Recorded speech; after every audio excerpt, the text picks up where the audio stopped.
दोस्तों, ऐसा क्या हुआ जब गुरु द्रोण ने कहा कर्ण तुम पीछे हट जाओ, तुम्हारी औकात नहीं कि तुम राजा द्रुपद को जीत सको। अब अर्जुन को बुलाना पड़ेगा। और आखिर क्यों गुरु द्रोण ने कर्ण का इस तरह से अपमान किया? क्या ये सच है कि कर्ण राजा द्रुपद को हराने में असमर्थ है? तो चलिए फिर आज के इस वीडियो में हम जानेंगे इस घटना का पूरा सच कि ऐसा क्या हुआ जब गुरु द्रोण ने कर्ण का अपमान किया। इसके लिए वीडियो को अंत तक जरूर देखें, वीडियो में अंत तक जरूर बने रहे। और अगर वीडियो पसंद आती है तो वीडियो को लाइक जरूर कर देना और चैनल को सब्सक्राइब तो अवश्य कर देना। तो चलिए फिर शुरुआत करते हैं और हम जानते हैं। महाभारत की कहानियां हम बचपन से ही सुनते आ रहे हैं। अधिकतर लोगों को पता है कि पांडव और कौरवों के गुरु द्रोणाचार्य का महाभारत के युद्ध में वध हो गया था। राजा द्रुपद के बेटे धृष्टद्युम्न ने गुरु द्रोणाचार्य का सिर धड़ से अलग कर दिया था। लेकिन क्या आपको पता है कि गुरु द्रोणाचार्य के वध के पीछे सिर्फ युद्ध ही नहीं बल्कि कुछ और भी रहस्य थी, कुछ और भी वजह थी। गुरु द्रोणाचार्य ने अपने बचपन के दोस्त द्रुपद से अपमान का बदला लिया, उसी के चलते उनकी जान गई थी। तो चलिए फिर आगे हम जानते हैं इसके बारे में और अच्छी तरीके से। अब ऐसा बताया जाता है कि द्रोणाचार्य और द्रुपद बचपन के घनिष्ठ मित्र थे। दोनों ने ही साथ में शिक्षा ग्रहण की थी। एक बार द्रोणाचार्य की आर्थिक स्थिति बहुत ही खराब हो गई थी। उनके घर में खाने के लाले पड़ गए थे और कुछ भी अनाज नहीं था। वे अपनी पत्नी और अपने बच्चे का भरण पोषण भी नहीं कर पा रहे थे। द्रोणाचार्य स्वाभिमानी थे, लेकिन अपने बच्चे अश्वत्थामा की दरिद्रता उससे सहन नहीं हो पा रही थी। इसलिए उन्होंने अपने बचपन के दोस्त द्रुपद से मदद मांगने के लिए गई। मतलब उन्होंने ऐसा ठाना कि ठीक है, मेरे जो दोस्त है द्रुपद, उनसे मैं कुछ मदद मांगने के लिए जाता हूँ। द्रुपद उस समय पांचाल देश के राजा थे। द्रोणाचार्य अपने मित्र से मिलने पांचाल देश पहुंच गए। जैसे ही वे महल में वहां पे पहुंचते हैं तो राजा द्रुपद ने उन्हें पहचानने से इनकार कर दिया। द्रोणाचार्य ने उन्हें बचपन के सारे किस्से बताए कि हम कैसे बचपन में साथ पढ़े थे, कैसे हमने शिक्षा ग्रहण की थी। लेकिन वहां पे द्रुपद ने कहा कि एक राजा और एक गरीब गरीब ब्राह्मण कभी भी मित्र नहीं हो सकते। गुरु द्रोणाचार्य अपने अपमान का घूंट पीकर वहां से निकल लिए। मतलब जो राजा द्रुपद के पास गया था, जब उन्होंने ऐसा ऐसा बोला कि जब कभी भी एक राजा और एक ब्राह्मण गरीब कभी भी दोस्त नहीं हो सकते, तो उनको ये चीज अपमानजनक लगी कि भाई एक ऐसे कैसे बोल सकते हैं। मतलब हमने शिक्षा ग्रहण की थी साथ में, बचपन ही बिताई थी साथ में, और अभी जब इतने मतलब धनवान बन गए या फिर राजा बन गए तो हमें यहाँ पे नहीं चिन पाए। तो कुछ इस प्रकार से उनका अपमान भी हुआ, मगर उनके मन में एक बदले की भाव आ गई। इसके बाद वे कुरु देश आ गए और कौरव और पांडवों को शिक्षा देने लगे। अब ऐसा भी बताया जाता है, शिक्षा पूर्ण होने के बाद अर्जुन ने गुरु द्रोणाचार्य को गुरु दक्षिणा देने के लिए कहा कि गुरु जी, अभी आप बताइए कि अभी आपको गुरु दक्षिणा में क्या दिया जाए। गुरु द्रोणाचार्य ने गुरु दक्षिणा में पांचाल राज्य पर आक्रमण करके द्रुपद को बंदी बनाकर उनके सामने की मांग की। गुरु द्रोण ने कुछ इस प्रकार कहा ताकि उनके अपमान का बदला पूरा हो सके। सबसे पहले युद्ध में जाते हैं और जो उनके अपमान का बदला है, या फिर कह सकते हैं उनके ऊपर जब धावा बोलते हैं, आक्रमण करते हैं, तो उनमें से सबसे पहले जो कौरव है वो लोग जाते हैं। अब कौरव में कर्ण थे, दुर्योधन थे, ये बाकी जितने भी योद्धा थे सब लोग जाते थे। अब ऐसा बताया जाता है कि कौरव की सेना को कर्ण और दुर्योधन दोनों ही मिलकर नेतृत्व में कर रहे थे। सबसे पहले दुर्योधन और कर्ण और अन्य कौरव राजकुमारों ने मिलकर राजा द्रुपद पर आक्रमण किया। कर्ण ने युद्ध में अपनी बहादुरी दिखाई, लेकिन राजा द्रुपद एक पराक्रमी योद्धा थे।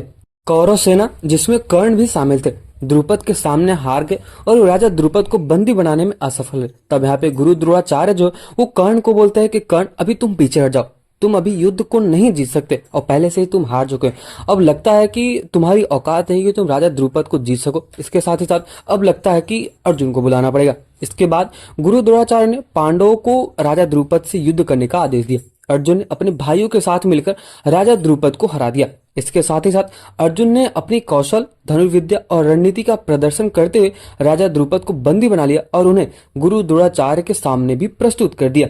तो कुछ इस प्रकार अर्जुन के नेतृत्व में पांडव और कौरवों ने पांचाल पर आक्रमण किया और द्रुपद की सेना को हराकर उन्हें बंदी बना लिया और फिर राजा द्रुपद के समक्ष भी लेके आए।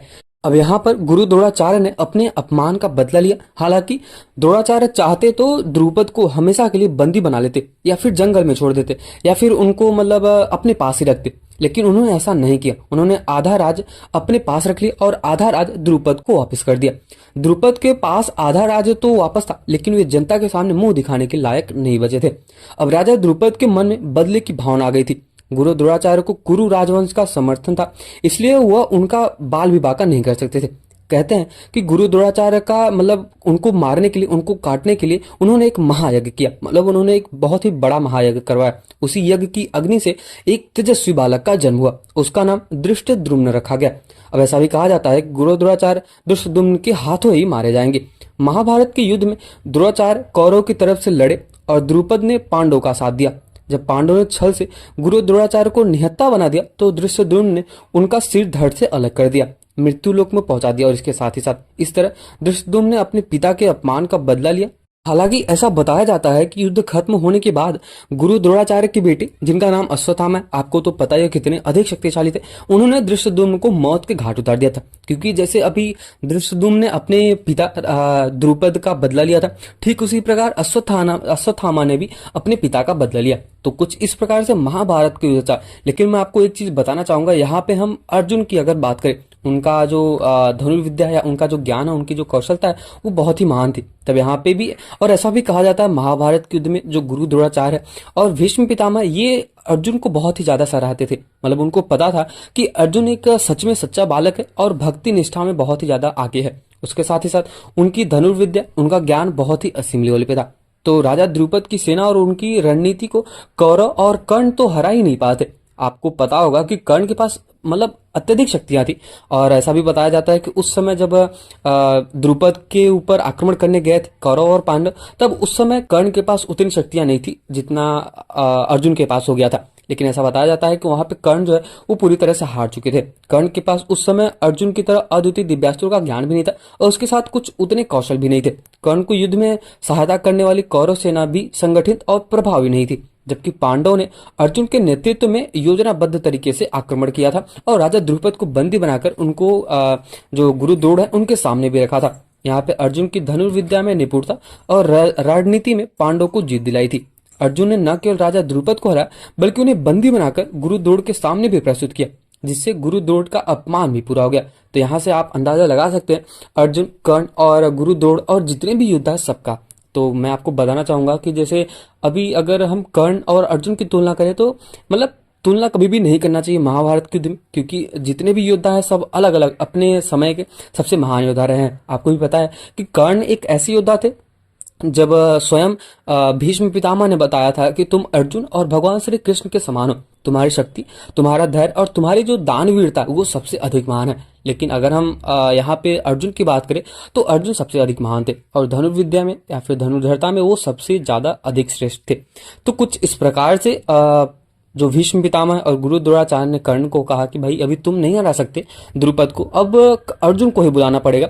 और मुझे पूरा यकीन है कि अर्जुन उनको हराकर मेरे सामने प्रस्तुत कर देंगे। और कुछ उसी प्रकार हुआ।